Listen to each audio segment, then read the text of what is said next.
எடப்பாடியார் வந்து அதிமுக அடவச்சிட்டாரு, டெல்லிக்கு வந்து அவர் அடிமை ஆயிட்டாரு, இந்த மாதிரிலாம் நிறைய கருத்துக்கள் சொன்னாங்க. ஆனால் அப்படியெல்லாம் எதுவுமே கிடையாது. காங்கிரஸுடைய காலில் விழுந்து கூட்டணிக்கு வர வைத்தவர்கள் நீங்கள் அப்படிங்கிறத,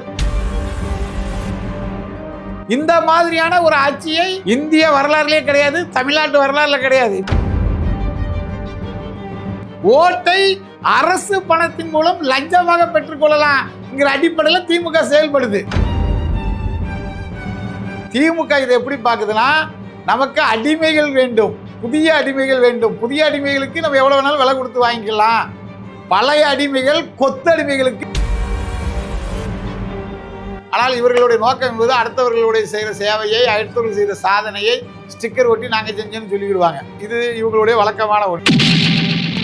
தாவேகா உள்ள வந்திருக்குதுங்கிறது 2026 அரசியல்ல எந்த மாதிரியான ஒரு மாற்றத்தை? தனியா நின்னாதான் அவங்களுடைய பலம் என்னன்னு அவங்களுக்கு தெரியும். தனியா நின்னாதான் மக்களுக்கே விஜயோட பலம் என்னன்னு தெரியும். இப்ப இன்னைக்கு வந்து சும்மா பேசிக்கிறது, சினிமா ரசிகர்கள் பேசிக்கிறது. இவங்களை வந்து விலைக்கு வாங்கணும்னு நினைக்கும் போது மொத்தமா 10 லட்ச ரூபா காட்டினா இவங்க நிற்பாங்களா, இல்ல அந்த 10 லட்ச ரூபா வாங்கிட்டு ஓடுவாங்களாங்கிறது.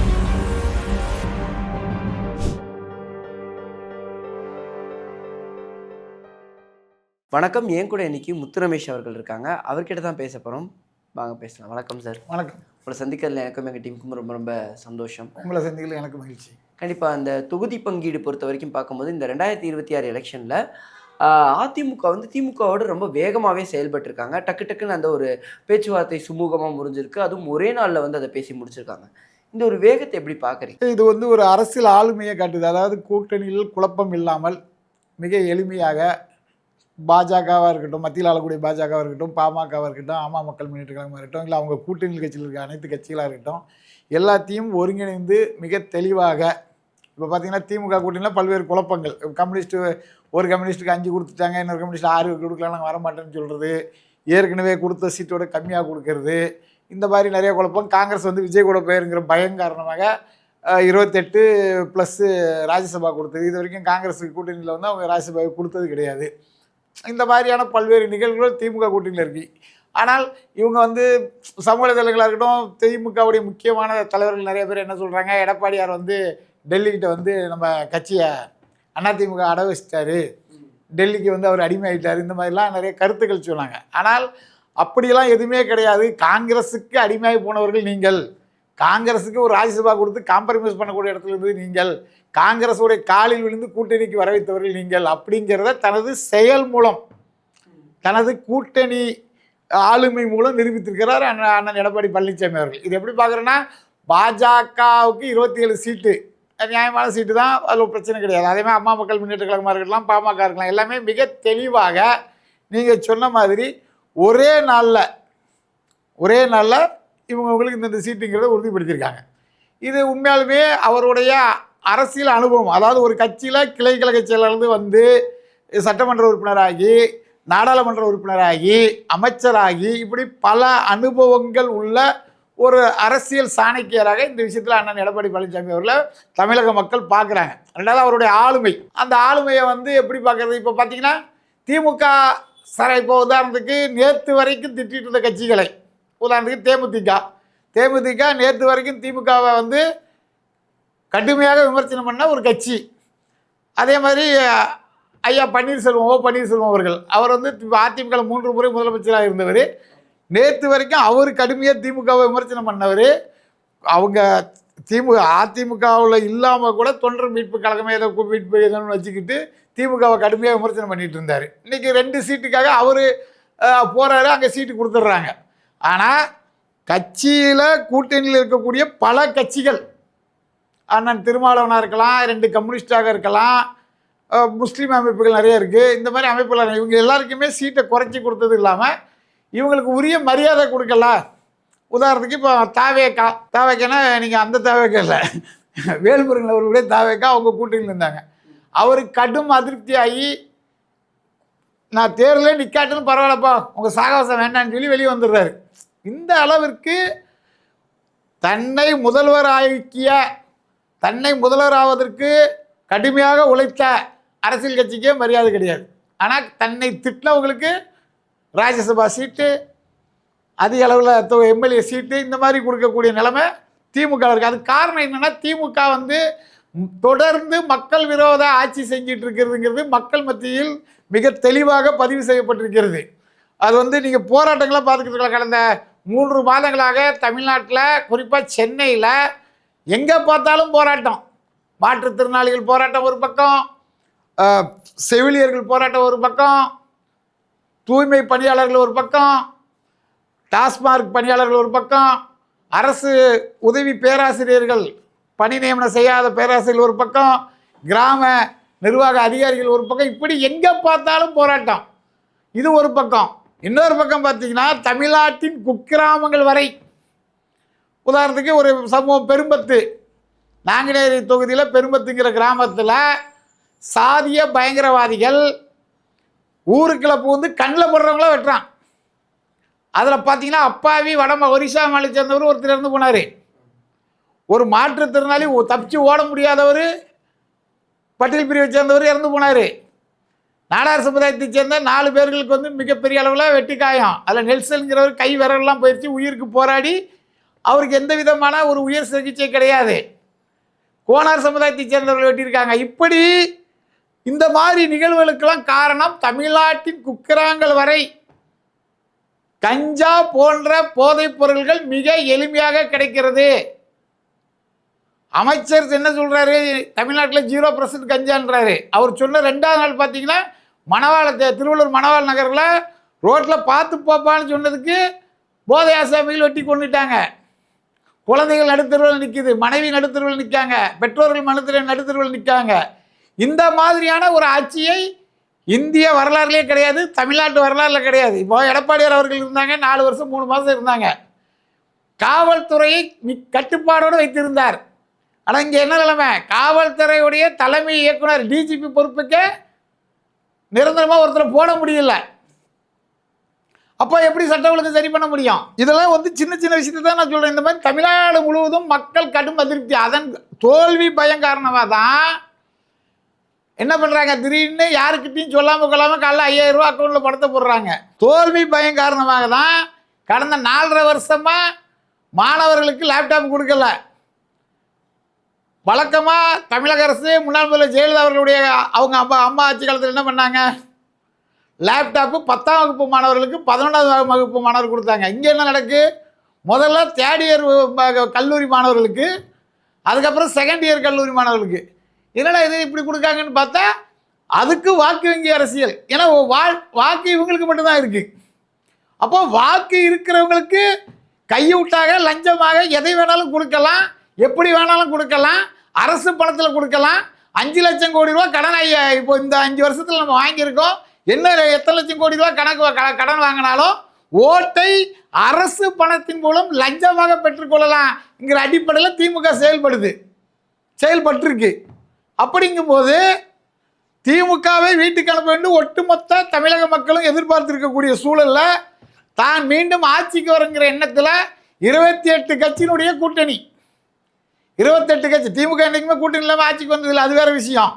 இருந்தாலும் இந்த முறை பார்த்தீங்கன்னா ஸ்டாலின் தோல்வி பயம் காரணமாக, நான் மீண்டும் முதலமைச்சர் ஆக வேண்டும்ங்கிற பதவி வெறி காரணமாக இந்த மாதிரியான வேலைகளை செய்திருக்கிறார் அப்படிங்கிறது தான் இதில் நம்ம பார்க்குறோம். அந்த விதத்தில் எதிர்க்கட்சித் தலைவர் எடப்பாடி பழனிசாமி அவர்கள் மிக தெளிவாக தனது அரசியல் ஆளுமையை, அனுபவத்தை மிக தெளிவாக நிலைநிறுத்தியிருக்கிறார்ங்கிறத நம்ம பார்க்குறோம். ஆனால் திருமாவளவன் அவர்கள் வந்து தொடர்ந்து திமுகவுக்கு சப்போர்ட் பண்ணிட்டு வந்துட்டு இருக்காரு. அவர் வந்து ஒரு மெயின் பில்லர் ஆஃப் சப்போர்ட்டாக இருக்காரு. சோஷியல் மீடியாவில் இருக்கிற கடும் எதிர்ப்பு என்ன அப்படின்னா, உங்களை விமர்சனம் பண்ணவங்களுக்கு நீங்கள் வந்து அதிகமான சீட்டு கொடுக்குற போது ஈவன் வந்து கட்சியை விட்டு நாங்கள் வேறு கூட்டணிக்கே போயிடுவோன்னு காங்கிரஸ் வந்து பல லீடர்ஸ் சொன்னதான நியூஸ் வந்துட்டு இருந்தது.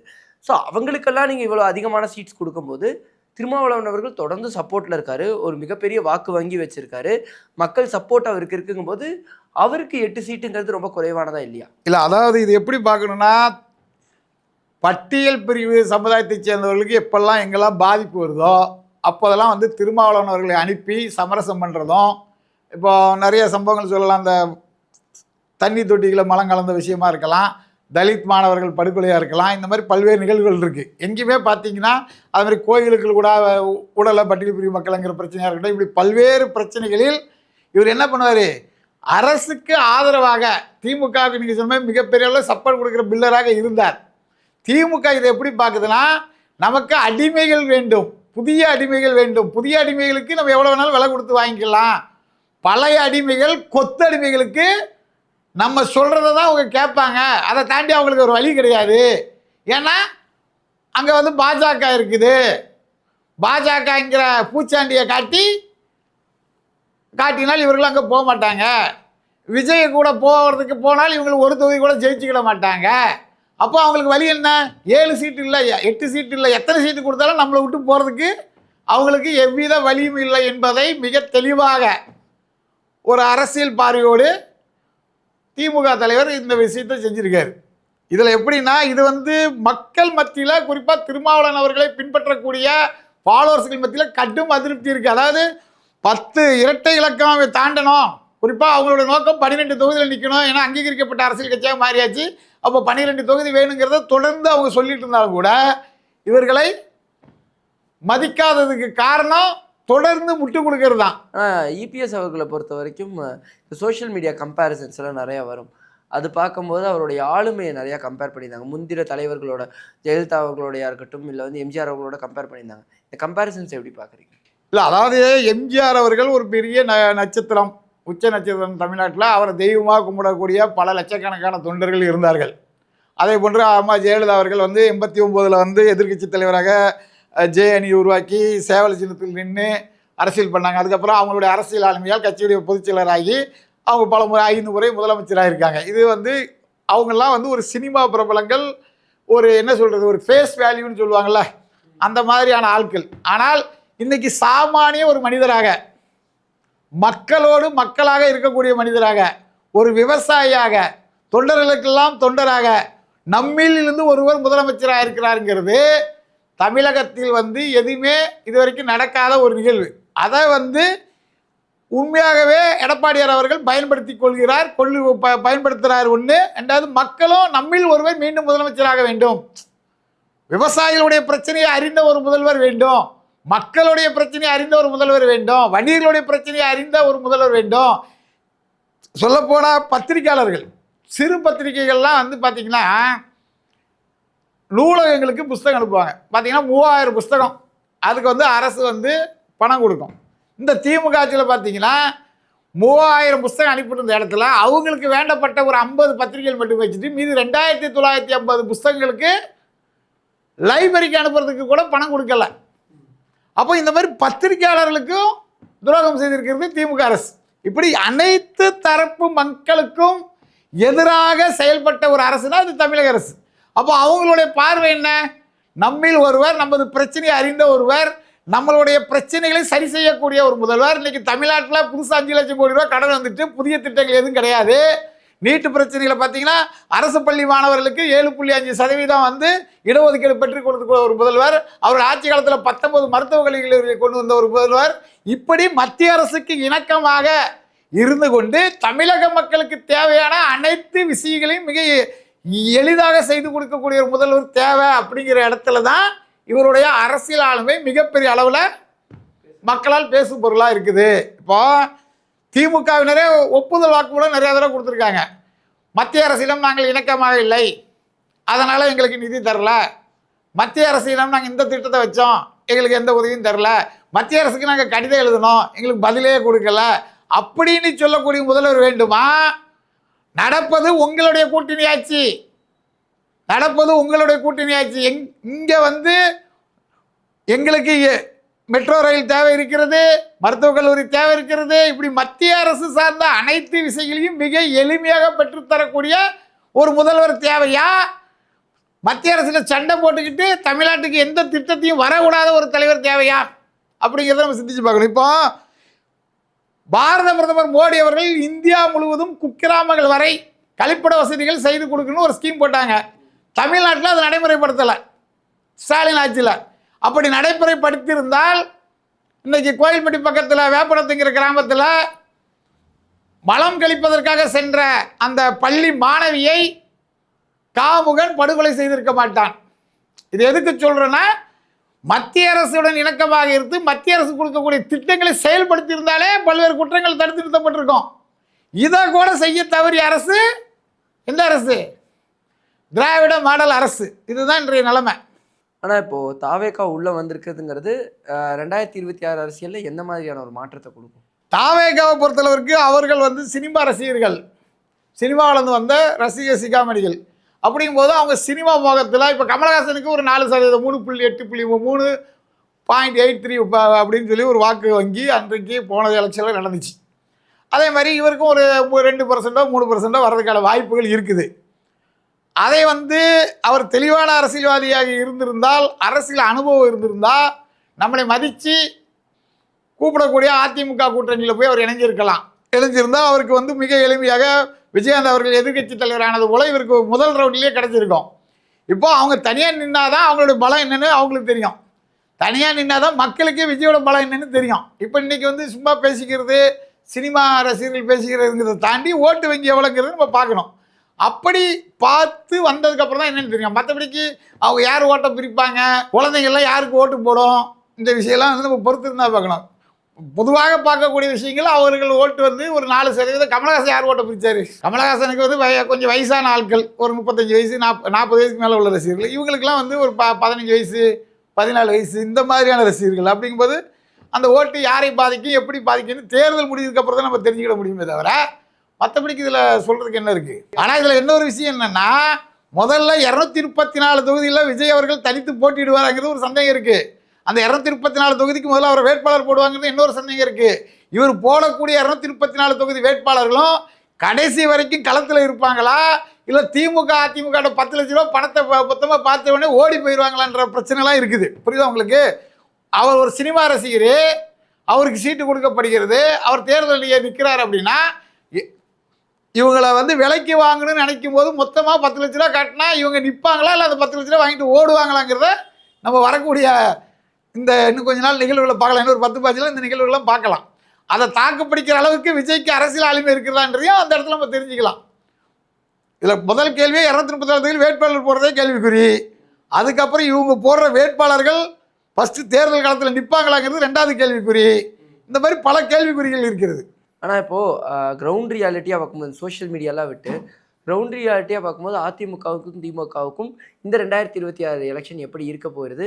இபிஎஸ் அவர்கள் எந்த மாதிரியான ஒரு விஷயத்த இல்லை, அதாவது மிக தெளிவாக பாஜகவுடன் கூட்டணி வைத்தவுடனே அண்ணன் எடப்பாடி அவர்கள் ஒரு தெளிவான விளக்கத்தை கொடுத்தார். அதிமுக பாஜக கூட்டணி இணைத்தால் கிட்டத்தட்ட 187 தொகுதிகளில் வெற்றி பெறுவோம். புரியுதா உங்களுக்கு? இது வந்து பாராளுமன்ற தேர்தலில் நடந்த தேர்தல் ஆணைய புள்ளி விவர கணக்குப்படி. அப்போ அப்படி இப்படினாலும் இன்றைக்கி வந்து மக்கள் மத்தியில் கடுமையான அதிருப்தி இருக்குது. ஏன்னா அவங்க வந்து பார்த்திங்கன்னா இவங்க என்ன தேர்தல் வாக்குறுதி கொடுத்தாங்க? கரண்ட் பில்லை நாங்கள் மாதம் ஒரு முறை கணக்கு எடுத்து ஏழை நடுத்தர மக்களுக்கெல்லாம் அவங்களுக்கு ரொம்ப கம்மியான கரண்ட் பில்லு தான் வரும், சொல்லப்போனால் கரண்ட் பில்லே வராதுங்கிற அளவுக்கு சொன்னாங்க. ஆனால் இங்கே நடந்தது என்ன? 3 முறை கரண்ட் மின்கட்டண உயர்வு, 500 ரூபா இருந்தவங்களுக்கு 2500 ரூபா, 67% மின்கட்டண உயர்வு ஏற்பட்டிருக்கிறது அப்படின்னு எதிர்க்கட்சி தலைவர் குற்றச்சாட்டு பண்ணுறாரு. ஆனால் அந்த குற்றச்சாட்டுக்கு இவங்க பதில் சொல்லலை. அண்ணாமலை அவர்கள் கிட்டத்தட்ட கனிமவளத்திலே 43,000 ரூபா கொள்ளையடிச்சிருக்கீங்கன்னு சொல்லி குற்றச்சாட்டு பண்ணுறாரு. அதுக்கு இவங்க பதில் சொல்லலை. அன்புமணி ராமதாஸ் அவர்கள் அரசு வேலையில் கொடுக்கறதுக்கு மிகப்பெரிய அளவில் கைவிட்டு பெற்றிருக்கிறீர்கள்னு சொல்லி குற்றச்சாட்டு பண்ணுறாங்க. அதுக்கு பதில் சொல்லலை. இங்கே எல்சேப்பில் ஒரு பாலம் போட்டுட்டு இருக்காங்க, அந்த பாலம்லாம் ஆடுதுன்னொடனே மேலே தார் பூசி உலக வரலாறுலையே புதுசாக போடப்பட்ட பாலத்துக்கு தார் ரோடு போட்ட வரலாறுலாம் இந்த திமுக ஆட்சியில் தான் நடந்தது. ஆனால் அவங்களுக்கு சொன்ன குற்றச்சாட்டுக்கு எதுக்குமே பதில் சொல்லலை. அப்போ என்ன அர்த்தம்? அவங்க சொல்கிற குற்றச்சாட்டுலாம் உண்மைதாங்கிறது தான் அர்த்தம். ஆனால் இப்போது எல்லாரும் சொல்கிறது எதிர்த்து கேள்வி கேட்கப்பட்டாலும் வந்து அதையும் வந்து அளவு பண்ணுறதில்லைன்னு.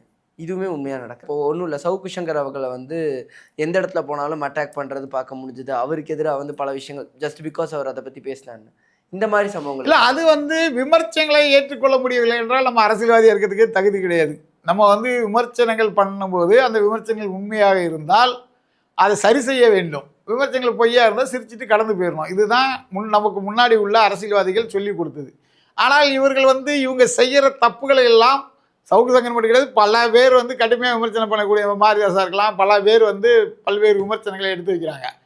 இவர்கள் அதெல்லாம் வந்து கடந்து போகாமல் தனிநபரை அட்டாக் பண்ணுறது, இப்போ பார்த்தீங்கன்னா அந்த வீட்டிலலாம் கொண்டு போய் எல்லாம் போடுறதுங்கிறதெல்லாம் வந்து ரொம்ப ஒரு அயோக்கியத்தனமான அரசியல். தமிழ்நாடு அப்படின்னு சொன்னால் கல்வியில் சிறந்த தமிழ்நாடுன்னு சொல்லி பெருமைப்பட்டுக்கிட்டு இருக்காங்க. அது காரணம் திராவிட அமைப்பும்பாங்க, அது தப்பு. அதுக்கு காரணம் பெருந்தலைவர் காமராஜருடைய மதிய உணவு திட்டம், கல்வி கண் காமராஜர், இதெல்லாம் வரலாறு. ஆனால் இவர்களுடைய நோக்கம் என்பது அடுத்தவர்களுடைய செய்கிற சேவையை, அடுத்தவர்கள் செய்த சாதனையை ஸ்டிக்கர் ஒட்டி நாங்கள் செஞ்சோன்னு சொல்லிக்கிடுவாங்க. இது இவங்களுடைய வழக்கமான ஒன்று. இப்போ இந்த இடத்துல நம்ம எப்படி பார்க்குறோம் அப்படின்னா, இது போன்ற நிகழ்வுகள் நடக்கிறதுக்கு காரணம் என்ன? காவல்துறை சரிவராக செயல்பட்டால் சமூக விரோதிகள் எந்த கட்சியை சேர்ந்தவனாலும் அவனை கைது செய்யுங்க, சமூக விரோதிகள் யாராக இருந்தாலும் கடுமையான நடவடிக்கை எடுங்க அப்படிங்கிற அளவுக்கு காவல்துறை செயல்பட்டால் இது போன்ற நிகழ்வுகள் நடக்குமா? அப்போ கஞ்சா போன்ற போதைப் பொருட்கள் குக்கிராமல் வரைக்கும் கிடைக்குமா? கஞ்சா விற்கக்கூடிய குண்டர்கள் எல்லாம் வந்து நாங்கள் வந்து சமூக சேவகர்கள் மாதிரி பொதுத்தளத்தில் நடைமாட முடியுமா? இது கஞ்சாவை தாண்டி மிகப்பெரிய போதைப் பொருள் விற்கிறவங்களாம் திமுக பொறுப்பில் இருந்து சினிமா தயாரிப்பாளர் இருக்கக்கூடிய நிகழ்வுகள்லாம் நடந்துச்சு இல்லையா?